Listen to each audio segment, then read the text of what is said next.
Good afternoon friends. વાત એક દાંતના podcast એપિસોડમાં હું ડૉક્ટર વિધિ સોસાની સિટી ડેન્ટલ હોસ્પિટલથી તમારા બધાનું સ્વાગત કરું છું. આશા છે તમે બધા મજામાં હશો અને તમારી હેલ્થનું બહુ સારી રીતે ધ્યાન રાખી રહ્યા હશો. હમણાં જ ઇન્ટરનેશનલ યોગા ડે આપણે બધાએ સેલિબ્રેટ કર્યો છે, તો એના માટે જ આજના આપણા એપિસોડના ગેસ્ટ છે મિસિસ આરતી માંડલિયા, જે ઓનર છે at Priyam yoga and fitness studio. Welcome ma'am. Thank you so much. તો જ્યારે યોગાની વાત થઈ રહી છે ત્યારે સૌથી પહેલાં તો બધાને આપણે વ્યુઅર્સને જણાવીએ કે ઇન્ટરનેશનલ યોગા ડે શું છે, એ ક્યારે સેલિબ્રેટ કરવામાં આવી રહી છે અને શું કામે આપણે સેલિબ્રેટ કરીએ છીએ. ઇન્ટરનેશનલ યોગા ડે સેલિબ્રેટ કરવાનું સ્ટાર્ટ થયું આપણે 2015માં, પણ એનું જે યુએનમાં ડિક્લેરેશન થઈ ગયું હતું એ થયું હતું 11 ડિસેમ્બર 2015ની અંદર. કેમ કે ત્યારે આપણા માનનીય વડાપ્રધાન શ્રી નરેન્દ્ર મોદીએ એક પ્રસ્તાવ રાખેલો યુએનમાં કે આપણું જે ભારતની હજારો વર્ષોની દેન છે યોગ, એ વિશ્વના કલ્યાણ માટે છે, નહીં કે ખાલી કોઈ એક દેશ પૂરતું કે એક સમુદાય પૂરતું. અને એની અંદર એવો મેસેજ આપવામાં આવે છે યોગની અંદર કે એ સર્વના કલ્યાણ માટે છે. એટલે એમણે એવો પ્રસ્તાવ મૂકેલો કે આપણે કેમ યોગને એક ઇન્ટરનેશનલ લેવલે માન્યતા પ્રાપ્ત ન કરાવીએ. અને એનો સહર્ષ સ્વીકાર થયો અને તરત જ એના પછીના જૂન મહિનાથી એ ઉજવવાનું ચાલુ થયું. એટલે ત્યારથી આજે 10મો યોગ દિવસ આપણે ઉજવ્યો અને દરેક વર્ષે આપણે જોઈ રહ્યા છીએ કે જે એની ઉજવણીની ઇફેક્ટ છે એ દેખાઈ રહી છે અને નાનામાં નાના લોકો સુધી યોગની વાત પહોંચે છે.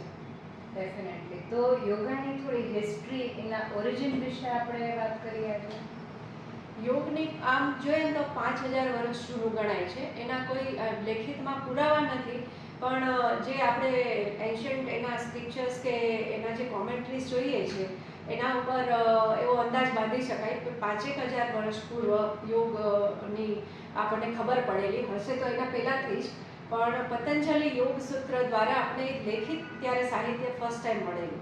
એને પહેલાં થતી ખરી પ્રેક્ટિસ, પણ એ કોઈ લખાણમાં એનું પ્રમાણ નથી આપણી પાસે. એટલે ત્યારે જે પતંજલિ યોગ સૂત્રની અંદર યોગનો જે ઉલ્લેખ કરેલો એની અંદર કોઈ આસનોનો ઉલ્લેખ નહોતો. એ 8 અંગો બનાવેલા યોગના, જેની અંદર યમ, નિયમ, આસન, પ્રાણાયામ, પ્રત્યાહાર, ધારણા, ધ્યાન, સમાધિ, આવી રીતે 8 અંગોનો સમાવેશ હતો. જેની અંદર આસન એટલે એકમાત્ર સિટિંગ પોસ્ચરનો ઉલ્લેખ હતો. એ પછી ધીમે ધીમે જ્યારે ઋષિમુનિઓથી રાજા મહારાજાઓમાં એ પ્રેક્ટિસ થતી થઈ અને પછી ધીમે ધીમે આસનો અંદર આવતા ગયા. કેમ કે પહેલાંના સમયમાં હતું કે જંગલમાં લોકો ફરતા અને ખૂબ મહેનતનું જીવન જીવતા, તો ત્યારે ફિઝિકલ એક્સરસાઇઝની જરૂર ના રહેતી. તો મેડિટેશન માટે સિટિંગ પોસ્ચર વધારે ઇમ્પોર્ટન્ટ રહેતું હતું.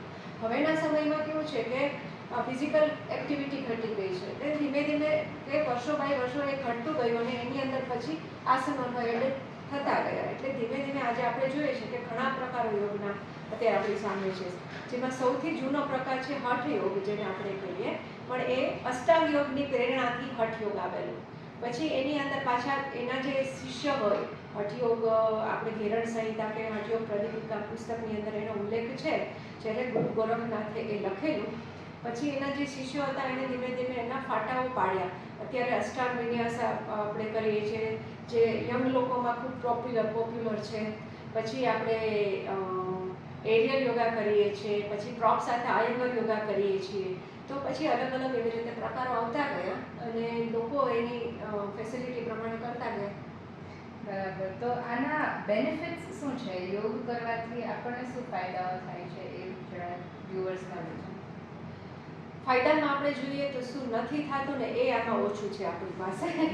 શું થાય છે ને એ બહુ જ વિશાળ છે. કેમ કે આપણી હેલ્થ છે એ ખાલી આપણે ફિઝિકલ વેમાં જોતા હોઈએ ઘણી વખત કે આપણે તાવ, શરદી, ઉધરસ છે એટલે આપણે બીમાર છીએ, એ આપણે દવા લઈને સાજા થઈ જાય એટલે આપણે સાજા. હકીકતમાં એવું નથી. આપણી મેન્ટલ હેલ્થ એના કરતાં પણ વધારે ઇમ્પોર્ટન્ટ છે. બરાબર. આપણા બ્રીધિંગ છે, આપણા ફેફસાની જે ક્ષમતા છે એ પણ ખૂબ ઇમ્પોર્ટન્ટ છે. આપણે હમણાં પેન્ડેમિકમાં જોયું કે આપણે ઓક્સિજનની ડેફિશિયન્સી હોય છે તો કેટલું આપણે તકલીફ ભોગવીએ છીએ. તો યોગ છે એ આપણા શરીરને અંદરથી મજબૂત કરે છે અને બહારથી તો કરે જ છે, એ એની બાય પ્રોડક્ટ છે. શરીરને તંદુરસ્ત રાખવાનું. પણ જે અંદરની તંદુરસ્તી છે ને એ યોગ સિવાય બીજી કોઈ પણ જાત, કોઈ પણ પ્રકારની એક્સરસાઇઝ કે કોઈ પણ પ્રકારના બીજા કોઈ ફિટનેસના ફોર્મમાં આવતું નથી. અને યોગની અંદર ખાલી આપણે જે વાત કરી કે 8 અંગ છે, ખાલી આસન નથી. એટલે એની જે બીજી પ્રેક્ટિસીસ છે, જેમ કે ધારણા છે, ધ્યાન છે, સમાધિ છે, આનાથી આપણે ઇનર સેલ્ફ, આપણી પ્યોર કોન્શિયસનેસ સાથે બી કનેક્ટ થતા હોઈએ છીએ.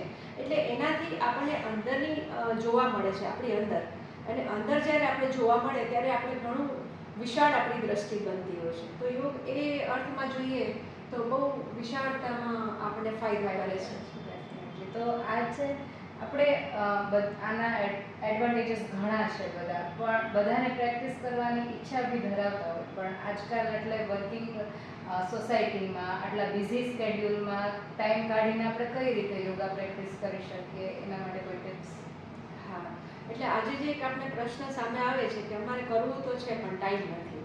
બિકોઝ આપણે જેને પણ પૂછીએ એ લોકો એમ કહે કે પણ ટાઈમ નથી મળતો. બરાબર છે. હવે આપણે ટાઈમમાં કેવું હોય કે આપણી પ્રાયોરિટીઝ આપણે સેટ કરતા હોઈએ. આપણને સવારે નાસ્તો કરવાનો ટાઈમ મળી જાય છે, બપોરે જમવાનો ટાઈમ મળી જાય છે, રાત્રે સૂવાનો ટાઈમ મળી જાય છે. એમાં આપણે બહાના કાઢીએ છીએ કે આપણને ટાઈમ નથી મળતો, આજે નથી સૂવું. બરાબર છે. Once in a while is okay, કંઈ પાર્ટી કરી કે ક્યાંય ફંક્શનમાં ગયા તો તમે લેટ સૂતા, પણ એ કેમ નેસેસરી છે જીવનમાં. એવી રીતે યોગ પણ એક નેસેસરી તરીકે જ્યારે આપણે નેસેસિટી તરીકે જ્યારે આપણે અપનાવશું ત્યારે એના માટે ઓટોમેટિકલી આપણે ટાઈમ નીકળી જશે. આપણા માનનીય વડાપ્રધાન શ્રી નરેન્દ્ર મોદીને તમે જુઓ કે પીએમના પદે છે તો એને કેટલી ડ્યુટી હોતી હશે, કેટલું કામ કરવાનું હોતું હશે, અને દેશ વિદેશના પ્રવાસો, છતાં પણ આપણે જોઈએ છીએ કે એ એમનું યોગનું રૂટીન ક્યારેય ચૂકતા નથી. તો એ શું કામ એવું થાય છે કે એની પાસે પણ 24 અવર્સ છે ને આપણી પાસે પણ છે. તો આપણે ટાઈમનું બહાનું એટલે કાઢીએ છીએ કે યોગ આપણી પ્રાયોરિટી લિસ્ટમાં નથી રાખતા. જેમ આપણે જીવન જરૂરિયાત ક્રિયાઓ છે, યોગ પણ એ જ ક્રિયાઓમાંની એક છે. જ્યારે આપણે એ સમજશું તો પછી ટાઈમ નીકળવાનો સવાલ જ નથી. બરાબર છે એકદમ. તો આપણા વ્યુઅર્સ અને લિસનર્સ માટે કોઈ સ્પેશિયલ એડવાઇસ? બસ એડવાઇસ, આપણે જે ટાઈમની વાત કરી ને, મારે એ જ કહેવાનું છે કે જો તમે ટાઈમનો બહાનો કરતા હોય તો એ ભૂલી જાઓ અને પ્રેક્ટિસ આજથી જ ચાલુ કરી દો. કેમ કે ઇન્ટરનેશનલ યોગ ડે છે એ બેસ્ટ ડે છે યોગ કરવાનો સંકલ્પ લેવા માટે. તો you can start from today. અને પછી એની પ્રેક્ટિસ એવું નહીં કે 2-4 અઠવાડિયું કરીને મૂકી દીધી. જેમ જેમ કરતા જશું એમ એમ એની અંદરથી આપણને ઘણું મળતું જશે. અને એના માટે થોડી ધીરજ અને થોડી શાંતિ રાખીને કરવું પડે. કેમ કે આ ઉતાવળિયા ઘોંઘાટિયા સમયમાં છે ને આપણે અંદર જોવાનું ચૂકી જતા હોઈએ છીએ. એટલે 2 ઘડી આપણે આપણી સેલ્ફને જોઈએ અને યોગને જાણીને એની પ્રેક્ટિસ કરીએ તો હું માનું છું કે આવતા યોગ દિવસ સુધીમાં તમે ઘણું બધું મેળવી શકશો. Thank you so much ma'am, આટલા મોટિવેશનલ અને ઇન્ફોર્મેટિવ સેશન માટે. ફરી પાછા આપણે મળીશું નેક્સ્ટ સેટરડે નવા એક ગેસ્ટ, નવા એક ટોપિક સાથે. Till then take care, bye bye.